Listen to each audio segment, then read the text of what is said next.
Hello students, in this video we will discuss about free body diagram, and with the help of body diagram we will solve problems based on Newton's law। तो देखिए कैसे solve करेंगे। अगर ये इस तरह questions इसमें questions किस तरीके से आते हैं, एक ही होता है कोई ऑब्जेक्ट है वो रेस्ट में है या फिर ऑब्जेक्ट मोशन में है, तो उसमें फोर्स कितना अप्लाई हो रहा है, उसका एक्सीलरेशन क्या है, तो इसके लिए कितने आपके किस किस तरह के केसेस होते हैं और किस तरह से आप उन प्रॉब्लम्स को सॉल्व करेंगे, वही हम इस वीडियो में डिस्कस करेंगे। तो देखिए फ्री बॉडी डायग्राम क्या होता है। कोई भी ऑब्जेक्ट है, अगर उस पर नंबर ऑफ फोर्सेज अप्लाई होते हैं, ठीक है ना, कोई भी ऑब्जेक्ट है उस पर नंबर ऑफ फोर्सेज अप्लाई हो रहे हैं, तो जब आप प्रॉब्लम को सॉल्व करते हो तो पहले तो आपको ये आइडेंटिफाई करना पड़ेगा कि बॉडी में कौन कौन से फोर्स अप्लाई हो रहे हैं और किस किस एक्सिस के अलोंग वो फोर्स वर्क करेंगे। फॉर एग्जांपल अगर हम लेते हैं कोई सरफेस है, ठीक है, ये जैसे ये सरफेस है, इस पे आपने कोई ऑब्जेक्ट प्लेस किया है ऑफ मास एम, ऑब्जेक्ट है मास एम है। तो जब कोई ऑब्जेक्ट मास एम का ऑब्जेक्ट किसी भी सरफेस पर है तो अब सबसे पहले तो इसका जो वेट है वो डाउनवर्ड डायरेक्शन में वर्क करता है, that is M G. Gravitational force आपका वर्क करता है कि नहीं करता है। तो आपका फोर्स ऑब्जेक्ट का वेट डाउनवर्ड डायरेक्शन में वर्क करता है एम जी, ठीक है। नेक्स्ट कौन सा होता है, ऑब्जेक्ट का जब वेट डाउनवर्ड डायरेक्शन में वर्क करता है तो न्यूटन का थर्ड लॉ क्या कहता है, for every action there will be an equal and opposite reaction. तो इसका एक reaction force, normal reaction force N आपका अपवर्ड डायरेक्शन में वर्क करता है। तो एन जी और एन क्या है, दोनों का मैग्नीट्यूड सेम होगा, अमाउंट सेम होगा, दोनों का डायरेक्शन क्या है, अपोजिट है, एम जी और एन का। N is normal reaction force of this M G, ठीक है। सरफेस के अलोंग, सरफेस पे ये एम जी है, डाउनवर्ड डायरेक्शन में वर्क कर रहा है, और सरफेस के परपेंडिकुलर आपका normal reaction force N work कर रहा है, ठीक है। अभी देखिए अगर ऑब्जेक्ट आपका, अभी ऑब्जेक्ट में ही तो फोर्स वर्क कर रहे हैं, ऑब्जेक्ट का वेट डाउनवर्ड डायरेक्शन में किया और ऑब्जेक्ट का जो है normal reaction force upward direction में वर्क कर रहा है। आपका ये सिंपली प्लेन में है, तो अभी क्या है, इक्विलिब्रियम की पोजीशन में है, इस पर कोई मूवमेंट नहीं हो रहा है, ऑब्जेक्ट क्या है आपका रेस्ट में है, ऑब्जेक्ट क्या है आपका रेस्ट में है। अब मान लीजिए कि इस पर आप फोर्स एफ अप्लाई करके इसको आप पुल कर रहे हैं या फिर इसको पुश करेंगे। तो जब आप एक्सटर्नल फोर्स अप्लाई करते हो, न्यूटन का तो फर्स्ट लॉ यही था ना कि without any external force you can not change state of any object. तो जब तक ये फोर्स अप्लाई नहीं हुआ था, ऑब्जेक्ट आपका अगर रेस्ट पे है तो रेस्ट पे रहेगा। अब अगर आप ऑब्जेक्ट के स्टेट में चेंज करना चाहते हो तो उसके लिए आपको एक एक्सटर्नल फोर्स अप्लाई करना पड़ेगा। मान लीजिए एक्सटर्नल फोर्स एफ अप्लाई कर दिया है, ठीक है। तो अब देखिए जो एक्सटर्नल फोर्स एफ अप्लाई होगा, तो एक्सटर्नल फोर्स के अगेंस्ट, अब आपको ये भी पता है कि आपने एक ये भी पढ़ा हुआ है कॉन्टैक्ट फोर्स में, आप ये सारे टाइप ऑफ फोर्स पढ़े होंगे। एक होता है फ्रिक्शनल फोर्स, जब ऑब्जेक्ट जिस डायरेक्शन में मूव करता है, ऑब्जेक्ट के मोमेंट के अगेंस्ट आपका एक फ्रिक्शनल फोर्स वर्क करता है, that is frictional force F S. इसे क्या बोलते हैं, एफ से इंडिकेट करते हैं, फ्रिक्शनल फोर्स एफ एस, ठीक है। या फिर एफ के होता है, काइनेटिक के केस में एफ के भी होता है। तो अब ये क्या होता है, फ्रिक्शनल फोर्स। इसके बाद नेक्स्ट टॉपिक होगा वो हम नेक्स्ट वीडियो में डिस्कस करेंगे। तो अभी हमने सिर्फ यहाँ तक डिस्कस करना है कि मान लीजिए कि हमारा सरफेस के स्मूथ है, उसमें कोई फ्रिक्शन नहीं है, उसमें कोई भी फ्रिक्शन नहीं है। आपको ये ध्यान रखना है, चार तरह की mainly force, weight downward direction में, normal reaction force upward direction में, अगर कोई आप एक्सटर्नल फोर्स एफ अप्लाई कर रहे हो तो वो आपका एफ, और जिस डायरेक्शन में मूवमेंट हो रहा है उसके मोशन के अगेंस्ट आपका frictional force F S work करता है, ठीक है।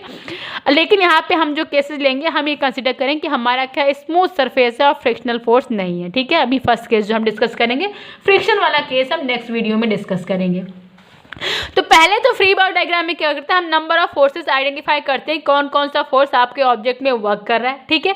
अब उसके बाद क्या करते हैं, अगर ऑब्जेक्ट, अब इसमें आप इसमें एक्सिस को डिवाइड कर लेते हो कि मान लीजिए कि ये आपका एक्स एक्सिस है और ये आपका वाई एक्सिस है, तो ये आपके फोर्सेज एक्स एक्सिस के हैं और ये आपके फोर्सेज क्या हो गए, वाई एक्सिस में है।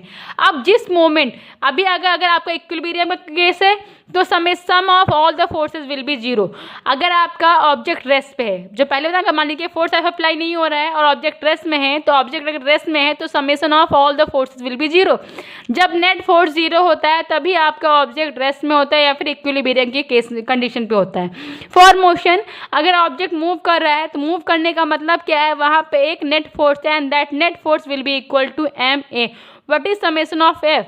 F summation of F is the sum of all the forces. मान लीजिए कि नंबर ऑफ फोर्सेस F1 है, F2 है, मान लीजिए y के अलॉन्ग देखिए दो फोर्स है, y के अलॉन्ग आपका NB और MG भी है, तो सम ऑफ N और MG will be equal to 0। And sum of N और MG कैसे 0 होगा? देखिए अगर आप समेशन ऑफ एफ वाई लें, y के अलॉन्ग फोर्सेज लें, that will be equal to, तो पहला फोर्स y के अलॉन्ग के n, ठीक है, दूसरा क्या है mg। अब n और mg के बीच में साइन के लगाओगे माइनस, क्यों? दोनों ऑपोजिट है ना। Then n minus mg will be equal to 0। और जब आप n minus mg equal to 0 put करोगे तो यहाँ से आ जाएगा आपका n इक्वल टू mg, तो n इक्वल टू mg तो है। लेकिन देखिए ये जो माइनस साइन अगर जब सम लोगे तो एक अगर प्लस लोगे दूसरा आप माइनस लोगे, क्यों? और आप किसको प्लस किसको माइनस लोगे? तो अगर आपका इक्विलिब्रियम केस है तो कोई फर्क नहीं पड़ता है, लेकिन अब जब आपका मोशन के केस में होता है तो जिस डायरेक्शन में आपका मोशन होता है तो मतलब उस डायरेक्शन का फोर्स ज़्यादा है। जिस तरफ फोर्स ज़्यादा होगा मोशन तो हमेशा उसी डायरेक्शन में होगा। तो जिस डायरेक्शन में मोशन हो रहा है उसका फोर्स माइनस जो आपका अपोजिट डायरेक्शन में फोर्स है that value, and that will be equal to MA in case of motion. तो अब हम डिफरेंट केसेस देखेंगे कि और डिस्कस करेंगे कि इससे हम किस तरह से प्रॉब्लम्स को सॉल्व करेंगे। तो देखिए मोशन ऑफ बॉडी, इसमें हम डिफरेंट केसेस लेंगे। फर्स्ट हमने लिया है कि मान लीजिए कोई हॉरिजॉन्टल प्लेन है, ये हॉरिजॉन्टल प्लेन है हमारा एक, ठीक है, इस पर कोई भी ऑब्जेक्ट को प्लेस किया गया है और ऑब्जेक्ट पे फोर्स F अप्लाई हुआ है। तो देखिए पहले हमने पुट क्या करना है कि जिस एक्सिस के अलॉन्ग आपका मूवमेंट नहीं हो रहा, अब ऑब्जेक्ट अगर आप फोर्स F अप्लाई कर रहे हैं तो ऑब्जेक्ट किसके अलॉन्ग मूव करेगा? एक्स एक्सिस के अलॉन्ग ऑब्जेक्ट का मोशन होगा, बट वाई एक्सिस के अलॉन्ग तो ऑब्जेक्ट का मोशन नहीं हो रहा है। अगर वाई एक्सिस के अलॉन्ग मोशन नहीं हो रहा है तो वाई एक्सिस जिस एक्सिस के अलॉन्ग मोशन नहीं होगा उसका sum of all the forces will be equal to 0, mean summation of F Y will be equal to 0। क्यों? क्योंकि देखिए अगर आपका एक्स और वाई एक्सिस है तो एक्स के अलॉन्ग मोशन हो रहा है, वाई के अलॉन्ग नहीं हो रहा है, then summation of F Y means 0। Y direction के अलॉन्ग नेट फोर्स क्या है आपका? 0 हो जाएगा। और जब वाई के अलॉन्ग आप net force equal to 0 put करेंगे तो summation of F Y will be equal to n minus M G and that will be equal to 0, या फिर n minus W will be equal to 0। Then n will be equal to, जब आप उसको solve करेंगे then n will be equal to W और that will be equal to M G. Second case, x के along आपका motion होगा तो summation of F X will be equal to MA। अब x के अलॉन्ग आपका देखिए यहाँ पे सिर्फ और सिर्फ एक ही फोर्स अप्लाई हो रहा है, means this F will be equal to MA। इसका कोई अपोजिट फोर्स हम नहीं ले रहे हैं, हम ये कंसीडर कर रहे हैं कि यहाँ पे कोई फ्रिक्शनल फोर्स वर्क नहीं कर रहा है, ये फ्रिक्शनलेस सरफेस है, स्मूथ सरफेस है, तो then F will be equal to MA। Okay, and third case लेते हैं। तो आपको सिर्फ देखना, पहले आपको x और y आइडेंटिफाई करना है, x एक्सिस के अलॉन्ग कौन से फोर्स हैं, y एक्सिस के अलॉन्ग कौन से फोर्स हैं।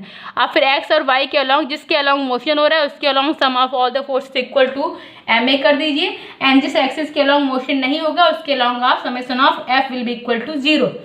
सेकेंड केस ले रही हैं हम, एक केस ले रहे हैं। फर्स्ट केस में देखिए जो आपका फोर्स F अप्लाई हुआ है वो आपका सरफेस के पैरेलल अप्लाई हुआ है। सेकंड केस ले रहे हैं कि हमारा जो फोर्स F है वो आपका किसी एंगल थीटा पर अप्लाई हो रहा है, ठीक है, सरफेस से एंगल थीटा पर अप्लाई हो रहा है। अगर आपका फोर्स एंगल थीटा पर अप्लाई हो रहा है तो अब ये इसका दो कंपोनेंट्स में ब्रेक हो जाएगा, F cos theta and F sin theta. ये आपने वेक्टर चैप्टर में आपको डिस्कस किया गया है, वेक्टर पढ़ाया गया है आपको, तो वेक्टर में आपको रिजोल्यूशन ऑफ वेक्टर बताया गया है।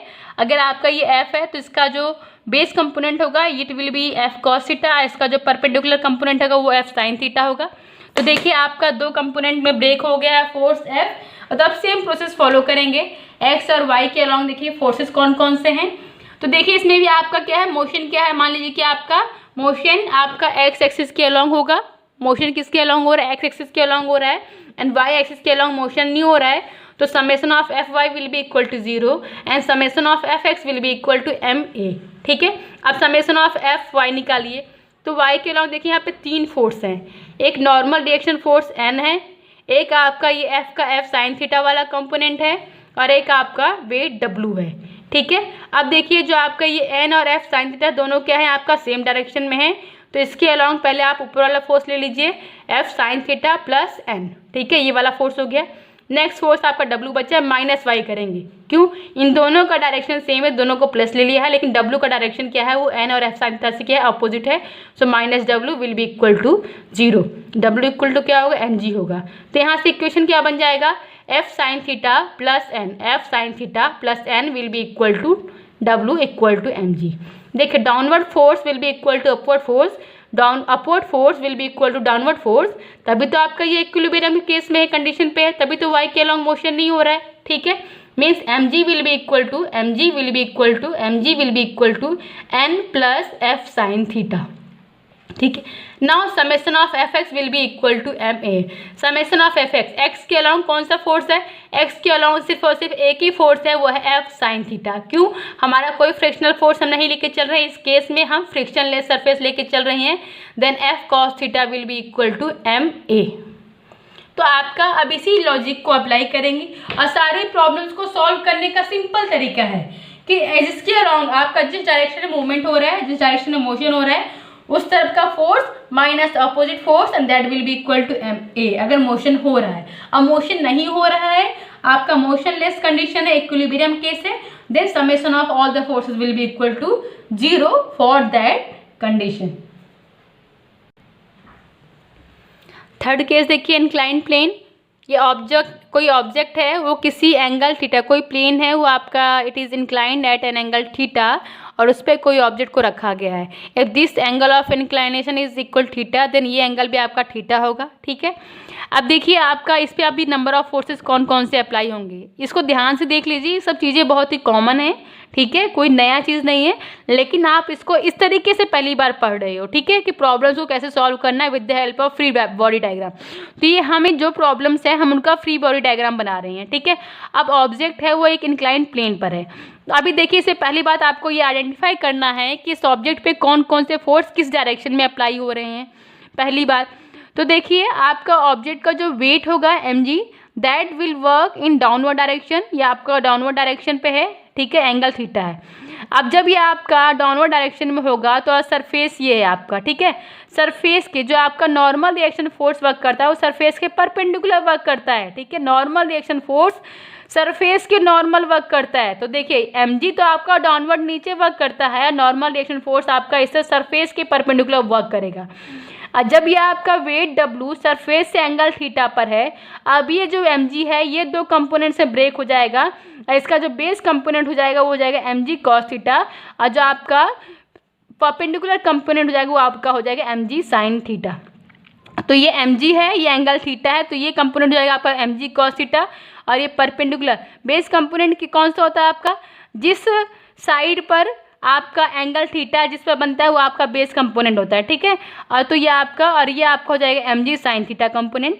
तो देखिए mg cos theta mg sin theta component हो गया है, और आपका फोर्स F, मान लीजिए कि आप उसको ऑब्जेक्ट को पुल कर रहे हो इस अपवर्ड डायरेक्शन में, ठीक है, सरफेस के पैरेलल, जो सरफेस के पैरेलल है, ठीक है ना, सरफेस के पैरेलल आपने फोर्स F अप्लाई करके इस ऑब्जेक्ट को आप ऊपर पुल कर रहे हो, ठीक है, और आपका नॉर्मल रिएक्शन फोर्स ये सरफेस के परपेंडिकुलर है।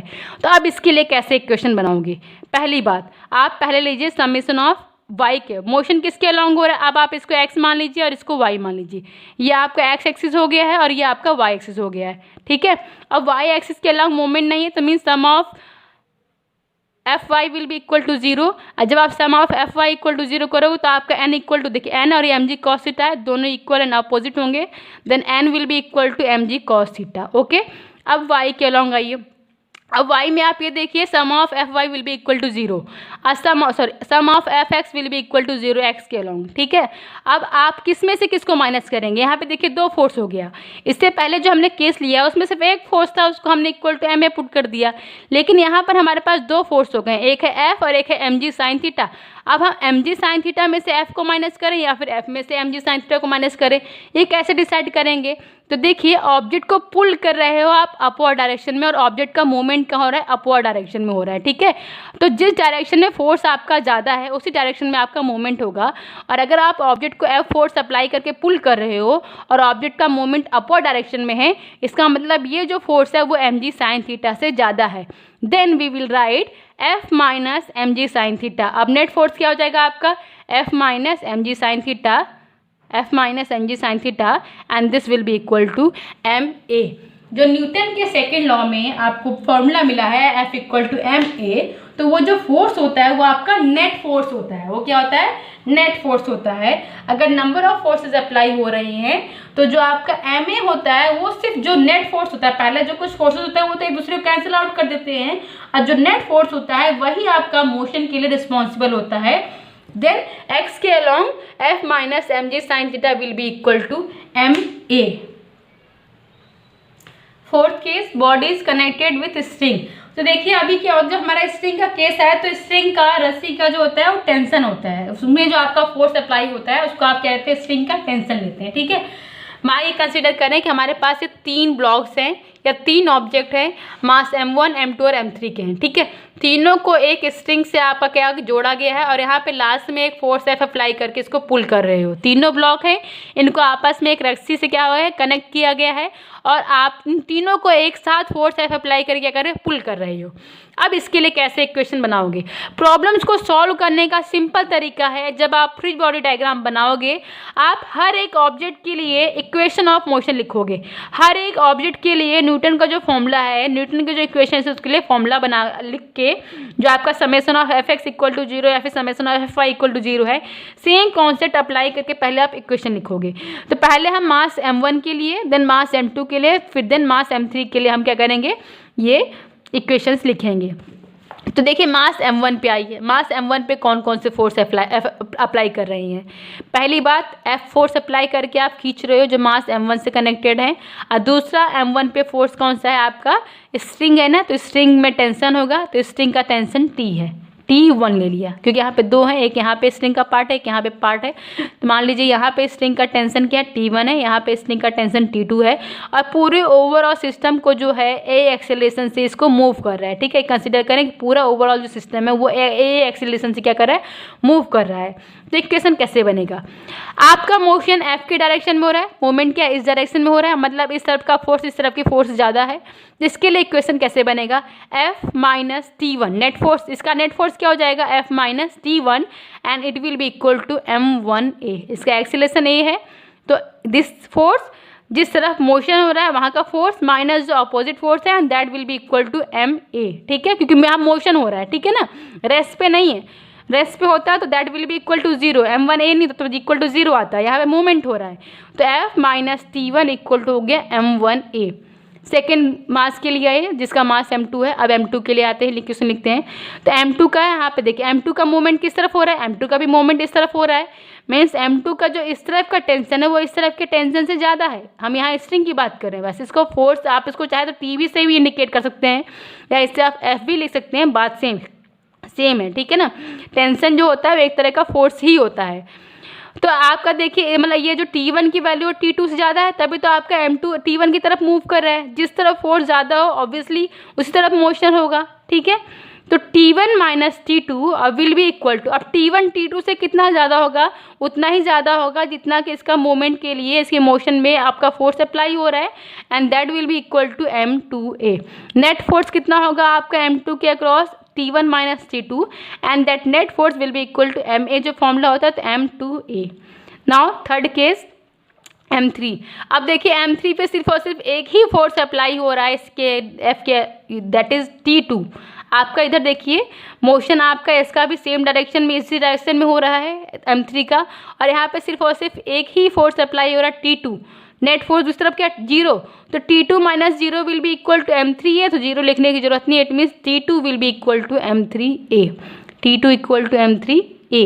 अब देखिए हम तीनों इक्वेशन को सॉल्व करेंगे तो यहाँ से T2 कैंसिल आउट हो जाएगा, यहाँ से T1 कैंसिल आउट हो जाएगा।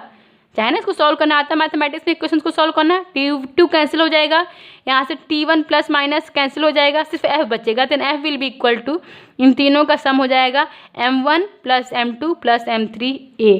तो इस तरह से आपका कि कितना फोर्स अप्लाई करके आप तीनों ब्लॉक्स को आप एक साथ ए एक्सीलरेशन के साथ इसको मूवमेंट करा सकते हो, then that F will be equal to M1 plus M2 plus M3A। And यही कॉन्सेप्ट अब हम पुली के लिए अप्लाई करेंगे। अब हम इसमें लास्ट केस देखेंगे, पुली का केस।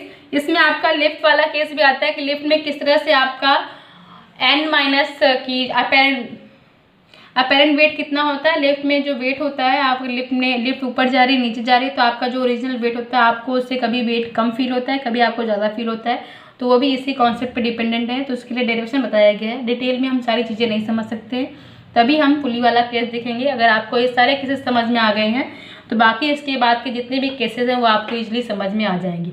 आपको सिर्फ ये देखना है कि कौन कौन से फोर्स वर्क कर रहे हैं और जिसके अलॉन्ग मोशन हो रहा है वो फोर्स ज़्यादा है, that force minus opposite force, that value will be equal to MA। तो अब यहाँ पुली का केस ले रहे हैं कि पुली है, यहाँ पे एक स्ट्रिंग से, एक रस्सी से दो तरफ दो मास इसके लटकाए गए हैं, एक मास M1 है, एक मास M2 है, ठीक है। और एक कंसीडर करें यहाँ पे मोशन A के मास M2 के अलॉन्ग हो रहा है। देखिए यहाँ पे दिखा ना A और ये ऊपर दिया गया है, तो मतलब इसके अलॉन्ग आपका मोशन हो रहा है। जब इसके अलॉन्ग मोशन हो रहा है तो देखिए अब आपको ये बताना है, ये देखना है कि इसके लिए इक्वेशन ऑफ मोशन कैसे बनेगा, और यहाँ पे जब मोशन होगा तो एक्सीलरेशन A कितना होगा, या फिर स्ट्रिंग है तो स्ट्रिंग का टेंशन कितना होगा। ये कंसीडर कर रहे हैं M2 is greater than M1, M2 आपका M1 से ज़्यादा है तभी तो आपका M2 के अलॉन्ग मोशन होगा। तो देखिए पहले आप, जब आपके नंबर ऑफ मासेस होंगे आप हर एक मास के लिए अलग अलग इक्वेशन लिखोगे, बाद में उन इक्वेशंस को सॉल्व करोगे। तो अभी हम M2 के लिए इक्वेशन लिखते हैं। यहाँ M2 पर कोई एक्सटर्नल फोर्स अप्लाई नहीं हो रहा है।